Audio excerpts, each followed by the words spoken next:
다들 안녕하세요. 프로토 91회차 토신 정보방 환급 인증합니다. 당첨금은 세후 금액인 거 알고 계시죠? 다들 아시겠지만 한 경기 취소되어 당첨금이 반토막 났지만 그래도 당첨 모두 축하드리며 오늘 경기도 분석 시작해보겠습니다. 금일 첫 번째 경기 독일 대 보스니아 분석 시작해 보겠습니다. 독일은 남은 두 경기에서 1승만 챙겨도 1위를 확정하며 파이널사로 갈 수 있으며 경쟁팀인 네덜란드 원덩에서 무승부를 기록하긴 했지만 홈에서 터진 르월링의 골로 승리한 게 컸고, 비록 이번 일정에는 슈투트의 스타 공격수인 운다브가 부상으로 빠지긴 했지만 그와 필크루그를 제외한 주축 선수가 모두 나선다. 그나브리와 사네, 무시알라 등 미넨을 선두로 이끄는 선수들이 공격진에 나서고 킴미와 조나단 타 등이 수비를 책임질 수 있다. 보스니아는 강등이 유력하다. 승점 1점으로 최하위에 처져 있는데 남은 두 경기에서 독일과 네덜란드 상대로 전승이 필요하고 1무만 기록해도 큰 의미가 없고 강팀 원정에서도 공격에 기여를 내리기 어렵고 에딘 제코를 중심으로 타이로비치와 데미로비치가 경기 내내 적극적으로 골을 노릴 것이다. 독일의 승리를 본다. 보스니아는 헝가리 상대로도 홈에서 완패하는 등 리그어 레벨에서 전력의 열세를 절감하고 있다. 독일 원정에서는 더 어려운 경기가 될 것이며 공중볼을 따낼 수 있는 클레인디 엔스트가 있고 그나브리와 하베르츠, 비르츠와 무시알라가 경기 내내 적극적으로 골을 노릴 독일이 승리하고 1위를 확정할 것이다. 금일 두 번째 경기 알바니아 대 체코 분석 시작해 보겠습니다.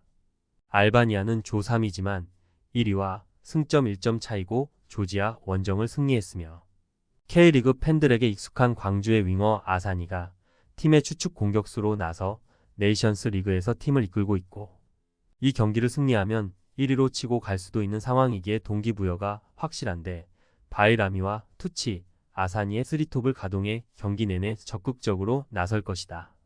체코는 첫 경기 패배 이후 2승 1무를 기록하며 1위로 올라섰으며 조지아 원정 대패로 인해 분위기가 크게 추락할 수 있었는데 반등에 성공했고, 그리고 이번 일정에서 2승을 따내면 다음 네이션스 리그에서 어로 갈 수 있으며 원정이기에 극도로 라인을 올리진 않겠지만 체르니와 패트릭 시크, 슐츠 등이 언제든 역습으로 나설 것이다. 접전을 본다. 체코가 알바니아 상대로 홈에서 승리한 좋은 기억이 있긴 하지만 알바니아도 쉽게 상대에게 공간을 주진 않을 것이다. 수책과 체르브 등이 나설 원정팀 중원 상대로 아슬라니와 라치가 중원 주도권을 주지 않을 알바니아가 차선의 결과를 받아들 것이다. 금일 세 번째 경기 네덜란드 대 헝가리 분석 시작해 보겠습니다. 네덜란드는 남은 두 경기를 모두 승리하며 독일이 2패를 당하면 극적으로 1위가 가능하며, 그러나 독일이 같은 시간에 보스니아와 홈 경기가 있기에 가능성은 떨어진다. 그래도 네이션스 리그 마지막 홈 경기에서 최선을 다해 임할 것이고, 중원에는 밀란의 레인더스와 유벤투스의 쿠프 마이너스 등이 나서고 브로비와 코디 각포, 베그호스트 등이 최전방에서 공격을 주도할 것이며 독일 원정의 징계로 빠진 주장 반 다이크도 돌아올 수 있다. 헝가리는 보스니아 원정에서 터진 소보슬라이의 연속골로 승리하고 3위로 올라섰으며 승격을 노리긴 쉽지 않은 상황이지만 그래도 강등의 위험은 어느 정도 벗어났고, 그러나 남은 두 경기를 모두 패하고 보스니아가 승점 6점을 가져가면 강등도 가능하기에 이번 원정에 모든 걸 걸어야 한다. 난적 상대로 나서는 경기기에 세페르와 나지의 중원이 라인을 내리고 웅크린 운영을 할 것이다. 네덜란드의 승리를 본다. 헝가리는 롤란드 살라이와 소보슬라이 등 이선 공격수들의 마무리가 좋은 팀이다.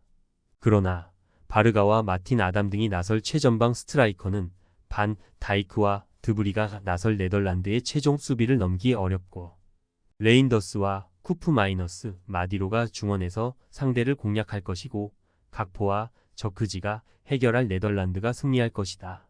금일 네 번째 경기 스웨덴 대 슬로바키아 분석 시작해 보겠습니다. 스웨덴은 골득실에서 앞서며 조 1위를 유지 중이다.